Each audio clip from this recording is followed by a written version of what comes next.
Bienvenue sur FR Daily News. Notre actualité d'aujourd'hui parlera de Demain nous appartient, spoiler. Le départ de Georges sur TF1. Dans les épisodes de Demain nous appartient diffusés en décembre 2023 sur TF1, Georges annonce son départ pour Mélodie, tandis que John explique à Benjamin comment il s'est fait piéger. Qui a tué Flamand dans Demain nous appartient sur TF1? C'est le mystère qu'Aurore et son équipe tentent de percer. Dans la tête de la policière, ce mystère n'est pas un. John Kovac est forcément coupable. Aurore ne croit pas aux coïncidences et tout porte à croire que c'est bien le père de Bastien qui a commis ce meurtre. La gouvernante de la victime a déclaré que John lui rendait souvent visite. En effet, il avait acheté la maison de Flamand à titre de pension viagère et devait donc lui verser une somme mensuelle. John bloqué sur TF1?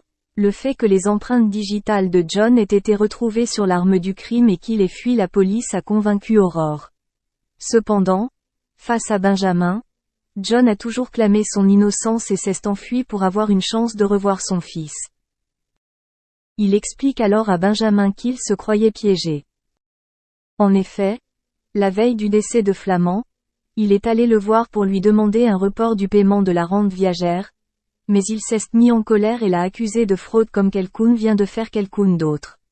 Par conséquent, John croit fermement que cette personne est le véritable coupable. Georges quitte Seth dans Demain nous appartient. Parallèlement, la relation entre Georges et Mélodie tombe dans l'impasse à cause des nombreuses erreurs stupides du policier. Dès que Mélodie est entrée dans sa vie, il a prévenu ses collègues et amis que cela faisait longtemps qu'il n'avait pas flirté avec qui que ce soit et qu'il était un peu irritable. Georges n'a pas tardé à le prouver en partant avec sa mère Mona en plein milieu de son rendez-vous avec Mélodie. Par la suite, il a refusé de l'embrasser, mettant la jeune fille mal à l'aise. Georges apprend alors qu'il devra partir 2 semaines à Paris pour s'entraîner. Il a voulu informer Mélodie de son départ, mais elle n'a pas répondu au téléphone. Merci d'avoir regardé et à la prochaine vidéo. N'oubliez pas de vous abonner à notre chaîne. En attendant, faites-nous part de vos commentaires dans la section commentaires ci-dessous.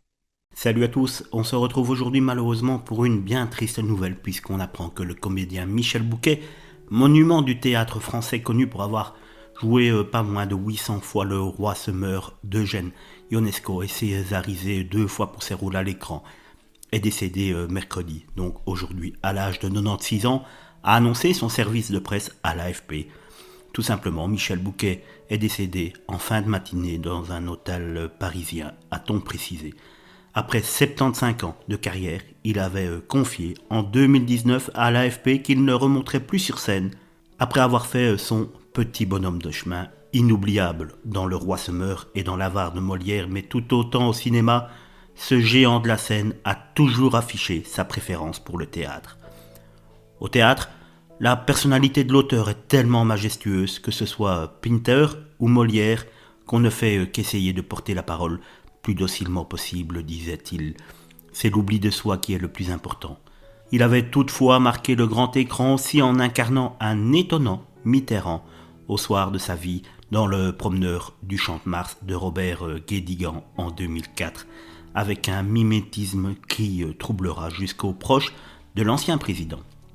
Il recevra le César du meilleur acteur pour ce film, après celui reçu quelques années avant pour le film d'Anne Fontaine, Comment j'ai tué mon père.